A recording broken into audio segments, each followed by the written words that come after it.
Hi guys, so chill lang tayo dito sa laot. Actually mababa lang naman.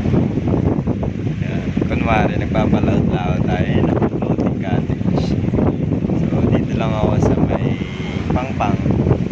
Nagpapahangin, nagre-relax at yun yung isa o nangangawil. So nag-chill na yan, relax lang tayo dito kasi sobrang nakaka-refresh guys. So kung gusto nyo ng beach, kung gusto nyo papunta sa beach, recommended tong place na to. 10/10 siguro mga 7 pwede kasi yung pinakabuhangin hindi pa masyado malinis, maraming mga damo-damo, pero at the same time kung yung vibes ng hangin ng trip nyo, relax, at saka yung waves na maganda, sobrang ganda dito guys.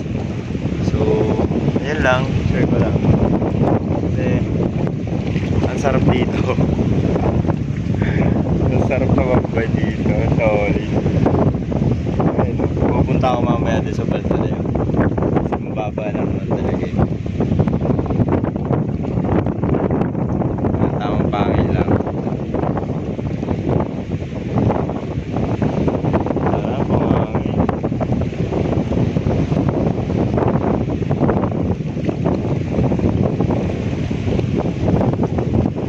Yan. Dalan, miss ko lang sama sa beach.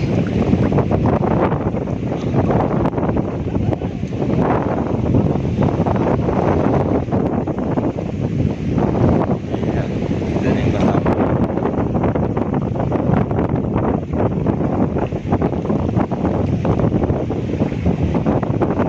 Balsa na. Nandito ako sa bangka. Kanya-kanya kami ang ruta. Yung isa nandun din sa balsa, yung isa nandun eh. So iba-iba kami ng location guys. Ayun pala si Kuya Sam Steve. Naman sa probinsya ng Pogi. Ang hangin dito. Matapungkay. Relax na relax lang, pangil hangin.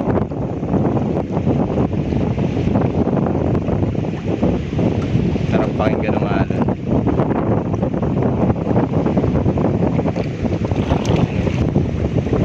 Ay, hindi nyo pala kayo. Ayan. Yun. Ang kabila. Ito yung kabila para makita nyo. Ayun, sa kabila. Yun lang.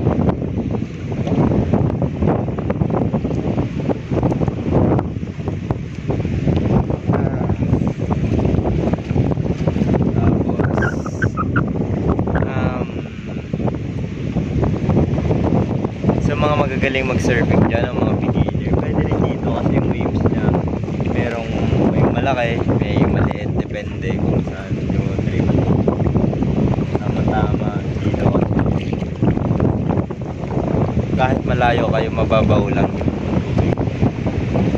And kailangan nyo lang medyo lumungoy ng konti pa sa part na malayo. Siyempre, sakay ka surfing board guys kasi makakatulong din. Beginner din ako guys, pero malalaman nyo pag nagpunta na kayo dito. Matapungkay beach to guys, alam niyo na.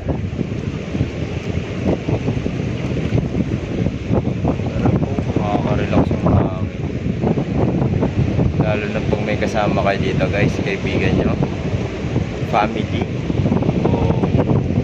girlfriend at boyfriend nyo. Ay, sulit guys. Ay no, libre lang yung cottage na ito guys.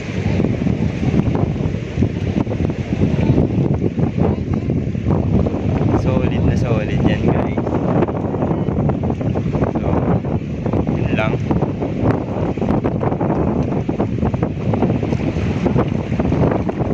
Tamang pahangin lang dito. First time ko nga pala mag-vlog dito sa beach. Dito sa Matapang.